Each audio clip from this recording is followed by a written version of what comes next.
Chapter 3 Dantooine. Dantooine. Seems like a lifetime since I last set foot on her surface, though in truth it's only been a few months. We should be safe from Malak here, for now at least. Safe? You saw what his fleet did to Terrace. There wasn't a building over 2 stories high left standing. They turned the planet into one big pile of rubble. Even the Sith would think twice before attacking Dantooine. There are many Jedi here, including several of the most powerful masters of the Order. There is great strength within this place. We can get supplies here and recuperate. The Academy is a place of mental and spiritual healing, something we could all use after what we've been through. Maybe you're right. It isn't easy to witness the annihilation of an entire planet. I know Mission must be taking it pretty hard. She will find a way to come to terms with her grief. She's stronger than she appears. We just need to give her time. Now I must go speak with the Council. I need their advice on recent developments. After I've met with them, I will meet you outside the ship. The destruction of a planet is a devastating thing to witness. But it is even more difficult to comprehend that one's entire past and every place and individual they learned to know no longer exists. Huh? Oh, sorry. I was thinking about Terrace. I still can't believe it's gone. I mean, I grew up there and now it's just gone. The Jedi got rid of Revan, so I figure Malak's days are numbered too. But that doesn't make the pain go away, you know? Look, I'm not saying I can't go on or anything like that. It's a shock, you know? I mean, I knew the Sith were evil and all, but the reality of it kind of slaps you in the face. But I suppose that's why we need to stop Malak, right? The more time I spend dwelling on Terrace, the more chance some other planet will get wiped out. I guess that's what it comes down to. So don't worry about me. I'll be okay. And if you need my help against Malak or the Sith, I'll be there for you. Much resilience in that one. Dantooine is a world of grasslands, rivers and lakes. It hosts a small population of mostly human farmers. Dantooine has a rich wildlife, no industrial settlements or advancements, and is the home of the Jedi Academy and its council. The Jedi Council begin their deliberation, noting that they would ordinarily be against accepting an adult for training. But this is a special case, as this Republic soldier has a very strong connection to the Force. We have been discussing your rather special case. I am Jar, a member of the Jedi Council. With me are Master Vrook, Master Vandar, and of course the chronicler of our academy, Master Dorak. Padawan Bastila, I am sure you are already familiar with. We are the council in charge of the training facility here on Dantooine. Bastila tells us you are strong in the Force. We are considering you for Jedi training. While most appear to be in favor of this, Master Vrook cautions of the risks of the dark side. We need recruits to stand against Malak. With Revan dead... Are you certain Revan is truly dead? What if we undertake to train this one and the Dark Lord should return? We should discuss this matter more fully in private. Bastila, you and your companion must go. This is a matter for the Council alone. As you wish, Master Vandar. We shall return to the Ebon Hawk and leave you to your deliberations.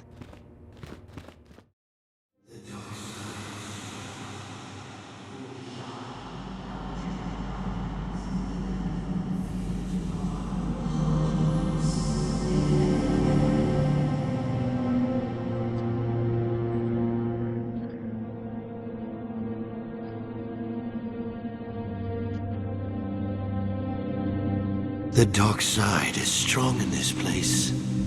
I can feel its power.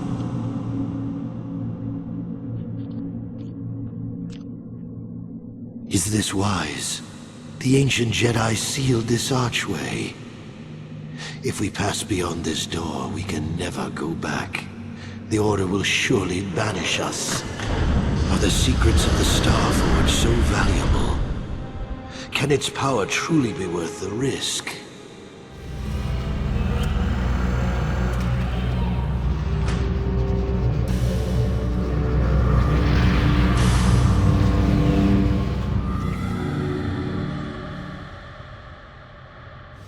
This morning's getting stranger by the minute. First Bastila comes out looking like she saw a ghost, and now you. Well, Bastila did mention that you should go to the council chambers before she left. It's no doubt urgent, so you shouldn't keep them waiting. Bastila has told us of a most unusual development. She claims you and she have shared a dream. A vision of Malak and Revan in the ancient ruins here on Dantooine. These ruins have long been known to us, but we believe them to be merely burial mounds. Perhaps they're more than we first suspected, if Revan and Malak found something there. The soldier remains puzzled as to why the two shared the vision about these ruins. Still, he knows very little about the Force. He is no Jedi, and this occurrence may not be as strange or rare as he imagines. You and Bastila share a powerful connection to the Force, and each other. The Council has decreed that you and Bastila must investigate the ancient ruins you dreamed of. Once the Council deems you ready, you must be trained in the ways of the Jedi, so that you can resist the darkness within yourself, within all of us. Otherwise, you are doomed to fail. The ruins are a place of corruption. The dark side is strong there. We cannot risk sending you there unprepared. We must begin your training at once. The path you have chosen to walk is difficult. Intensive training will prepare you physically for the demands of the Order. Meditation will teach you to channel the power of the Force. To truly understand the way of the Jedi, you must open your mind to knowledge. Seek wisdom in the teachings of the great masters of our Order. A Jedi is never alone. Others in the Order will always stand by you. You and Bastila share a special bond. Do not be afraid to turn to her when you need help in your training. The way of the Jedi is difficult. It requires great discipline. Yet even though you are a mere apprentice, your potential is unlimited, and your progress amazing. In all my years, I have never seen one who has mastered the initial training so quickly. You have done in weeks what many cannot do in years. I am honored to welcome you fully into the Jedi Order. Soon your apprenticeship will end, and you will be granted the title of Padawan, the lowest rank of those within the Jedi Order. Yet first you must prove yourself worthy. You have learned your studies well, apprentice. As the second test, each Jedi must construct his lightsaber with his own hands. And now it is your time. Listen to me. There is much weight, much craving attached to such a tiny thing of light. A lightsaber, any weapon, only achieves worth in how it is wielded, in the effort, in the struggle of one who holds it.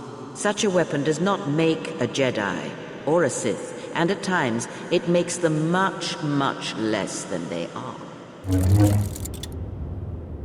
You have done extremely well in constructing your lightsaber, apprentice. Are you ready to face the final challenge, apprentice? You must see the corruption of the dark side for yourself. Even here on Dantooine, there are places where the dark side holds sway. One such place is a grove, some distance from the Enclave, where a source of the dark side exists that corrupts the beasts in the area. The source of this corruption is a young woman haunted by anger and pain and regret. Your lessons cannot continue until the spreading corruption of the dark side has been stopped. This is your task, apprentice. May the Force be with you.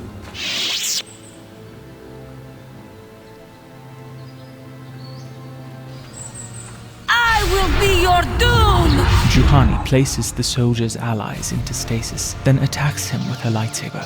He proves to be resistant to her Force powers and manages to knock her off her feet with the use of his own. You are strong. Stronger than me, even in my darkness. I am Juhani, and this is my grove. This is the place of my dark power. This is the place you have invaded. When I embraced the dark side, this is where I sought my solace. It is mine. The soldier senses much anger in Juhani. He investigates further to find out what caused her to fall. When I slew my master, KOTOR, I knew I could never go back. And now I revel in my dark power.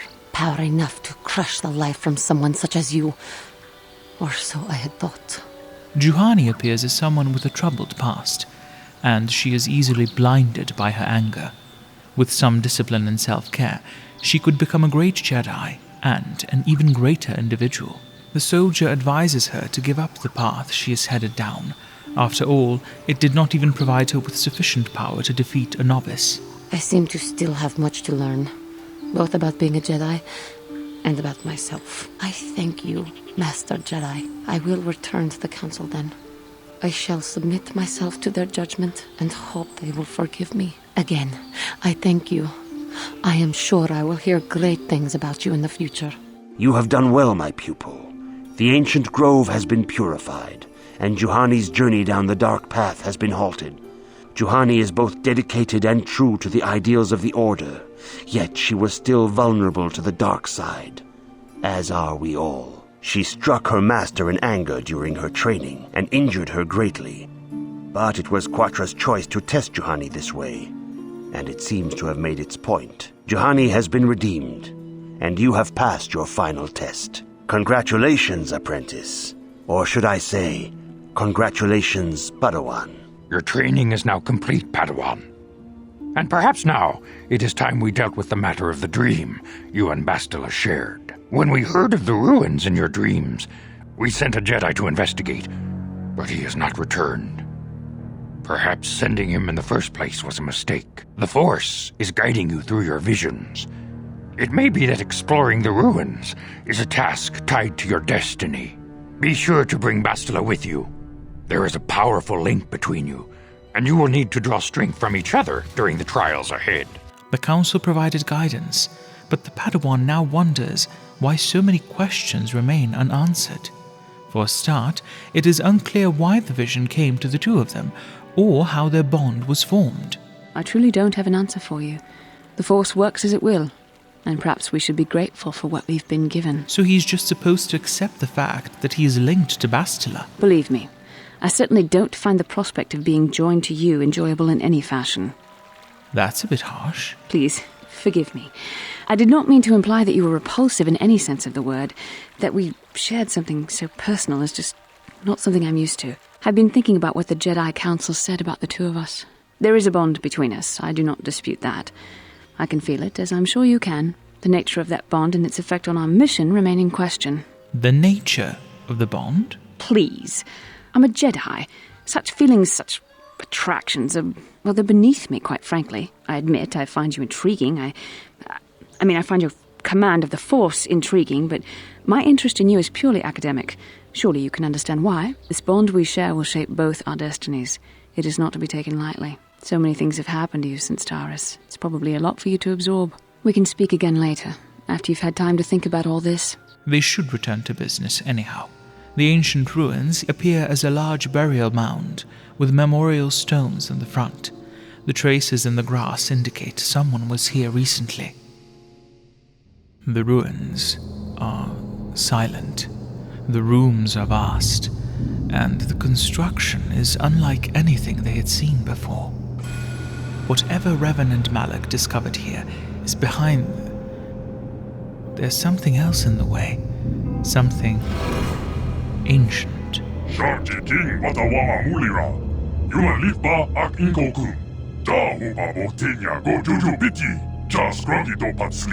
This language is unknown to any of the three.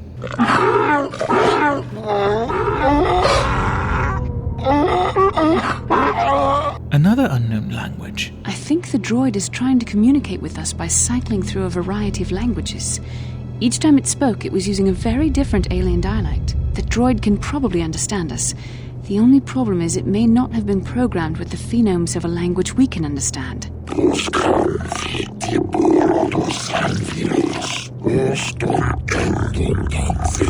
This language is familiar. An archaic variant of the Selkath dialect, spoken on the planet Manan. But why would a droid on Dantooine be programmed to speak ancient Selkath? Translation. Communication was vital to ensure that the slaves constructed this temple according to the wishes of the builders. But you are not of the slave species. Neither are you of the builders. You are like the one who came before. It must be referring to Revan. The Dark Lord and Malak likely encountered this droid when they explored these ruins. I am the Overseer. The Builders programmed me to enforce discipline among the slaves while this monument to the power of the Starforge was constructed. At project completion, all slaves were executed. I was reprogrammed to serve should a Builder return in search of knowledge of the Starforge. There are no historical records of slaves, or the Starforge. This droid must have been here for a long time. My chronological circuits have marked over 10 full revolutions of this system's outmost planet around the sun since the Builders left. 10 revolutions would take more than 20,000 years. If this is true, then this droid is nearly 5,000 years older than the Republic itself. There must be some mistake. There is no mistake. The Builders constructed my chronological circuitry using the technology of the Starforge itself. My calculations are infallible. These Builders must have been an extinct people. Though it is strange, there's no record of their existence. Even the archives of the Jedi Academy make no mention of them. In the years before the Republic, the Hutts were a dominant force in the galaxy, but they never constructed an empire. In fact, I know of no species that would fit with this information. This droid speaks Selkath. Perhaps the Selkath have some connection to the Builders. The Selkath were nothing but slaves and servants of the true masters. Like all the other species, they bowed down before the might of the Builders and the Starforge. Perhaps these Builders are connected to the Sith. I know nothing of these Sith. But they are not the Builders. The Builders are the Builders. Something must have happened to these Builders. The empire of the Builders is infinite and everlasting. None can stand against their might and the power of the Starforge. If they were still alive, they'd likely have visited this monument at one point, and that would hardly have gone unnoticed by Dantooine's inhabitants. I have been here ever since the completion of this monument. In all this time, no Builder has returned to seek information on the Starforge. The Starforge is the glory of the Builders, the apex of their infinite empire. It is a machine of invincible might, a tool of unstoppable conquest. But what is the Starforge? What does it physically do? The Starforge is the glory of the Builders, the apex of their infinite empire. It is a machine of invincible might, a tool of unstoppable conquest. The droid is obviously not programmed with the knowledge we seek. The Starforge sounds like some type of weapon, perhaps. Though in fact, it could be anything. Now that the slaves are gone, my purpose is to aid those who seek knowledge of the Starforge, if they are worthy. The ones who came before you, the ones like you, not Builders, but not slaves, sought knowledge of the Starforge and its origins. They proved themselves worthy. They discovered the secrets of the Starforge, locked beyond the sealed door behind me. But there was another who failed to unlock the secrets and paid the ultimate price. The droid must be talking about poor Nemo. The Council sent him here to investigate, and it cost him his life. Enter the proving grounds to the east and west. Within them, those who understand the will of the Builders can unlock their secrets and open the doors. But those who fail will be destroyed by the power of the temple itself. More than this, I'm not programmed to say. Revan and Malak unlocked the sealed door and uncovered the secrets of the Starforge. We have to find out what they uncovered. We have to find a way to unseal these doors to learn more about the Starforge. The Republic is depending on us. The main door forward is sealed. Upon opening the door to the west and the door to the east, each contains a droid of similar construction as the one they had just encountered. But while they appear ancient and fragile, these droids prove immensely difficult to overpower. It is difficult to believe that technology this old can endure so much damage, and cause even more. The droids in each room guard a terminal, each offering a single question. The questions are somewhat obsolete and easily answered, as they require the user to identify planet types best suited for life and death. These questions do shed some light on the view and understanding of a species that would name itself the Builders. Once these questions are answered correctly, the main doors are unsealed. As the three step into the unsealed room, they observe a curious mechanism unravel before them. 3 pillars connected at the tip separate, aligning with the central mechanism and allowing for a sphere to rise between them. This must be what Revan and Malak found when they entered this temple. This must be where their journey down the dark side began. This is a map, some sort of intergalactic navigational chart. Revan and Malak must have used this to lead them to the Starforge. We could use this map to follow their path and find the Starforge ourselves, but we must be wary. They may have laid traps or concealed what they found. Whatever the Starforge is that the droid mentioned, this probably isn't it. It doesn't appear capable of producing anything other than a map.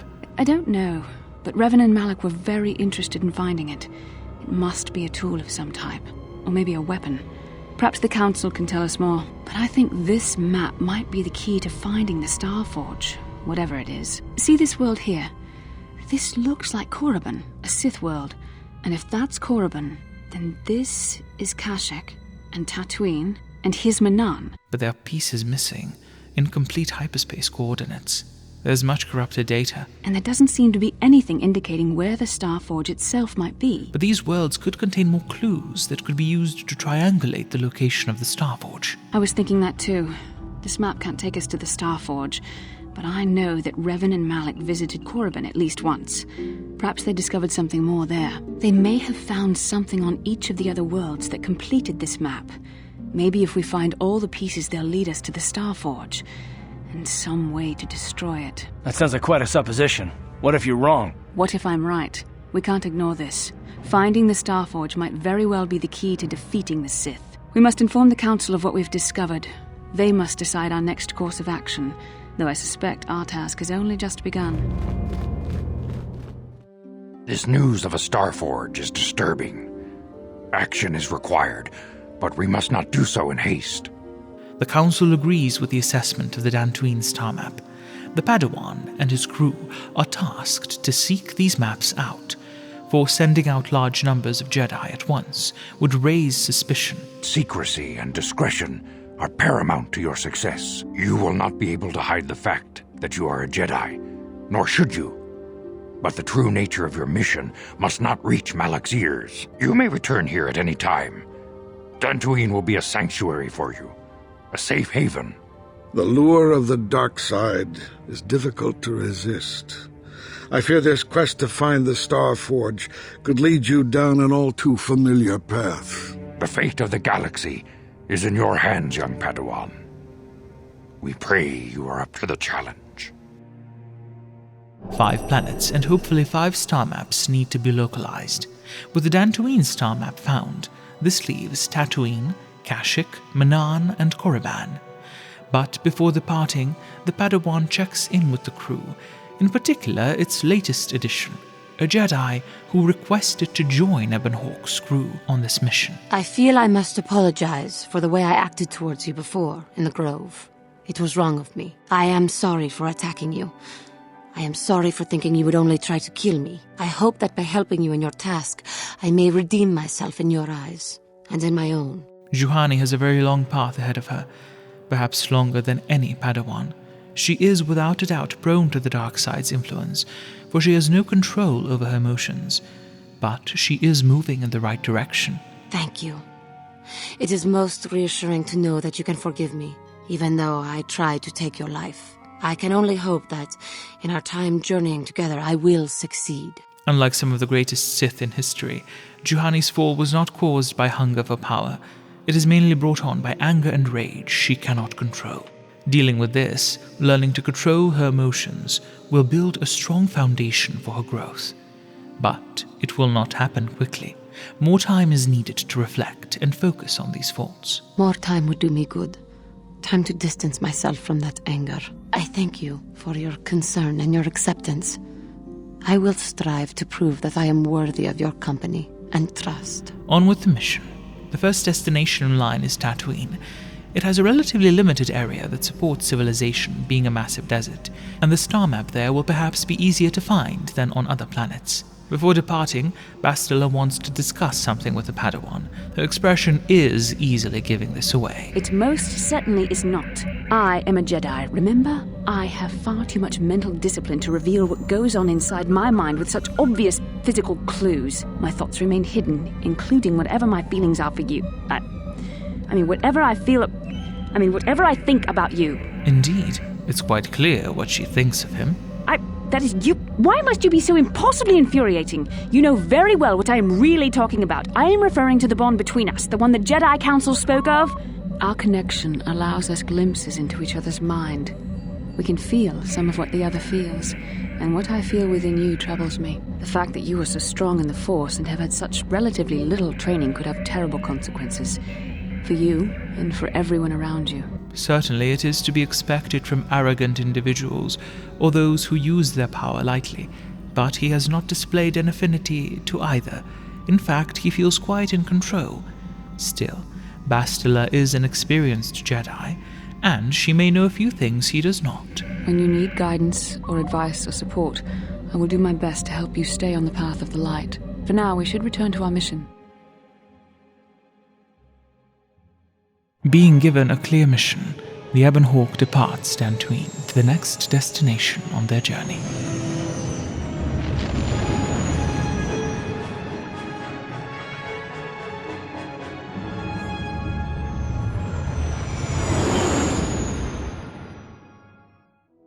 Tatooine is quite a distance away, and in that time the Padawan gets a glimpse into the lives of the crew a bit closer.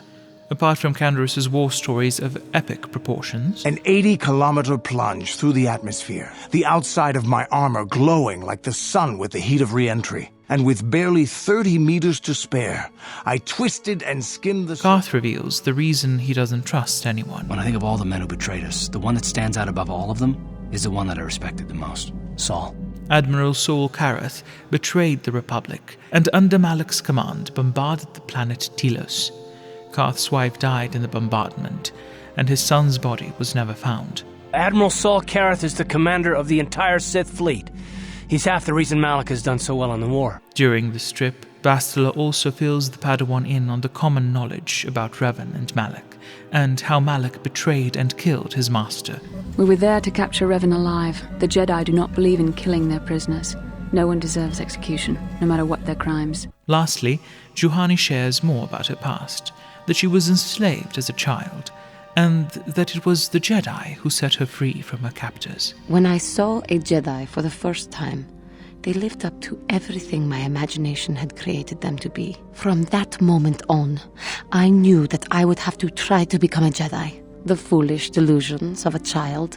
Perhaps I may yet live to see that dream of mine come true. Come, there is much we should do. Let us not waste time talking. Action is what is needed. Juhani has a natural talent for Force camouflage, which manipulates the light and sound around her, making her extremely difficult to detect. However, apart from the great energy expenditure, this ability requires a great degree of concentration and focus. With time, it is likely Juhani will be able to use this skill to the extreme and become a very skilled practitioner, should she continue building her focus and inner strength.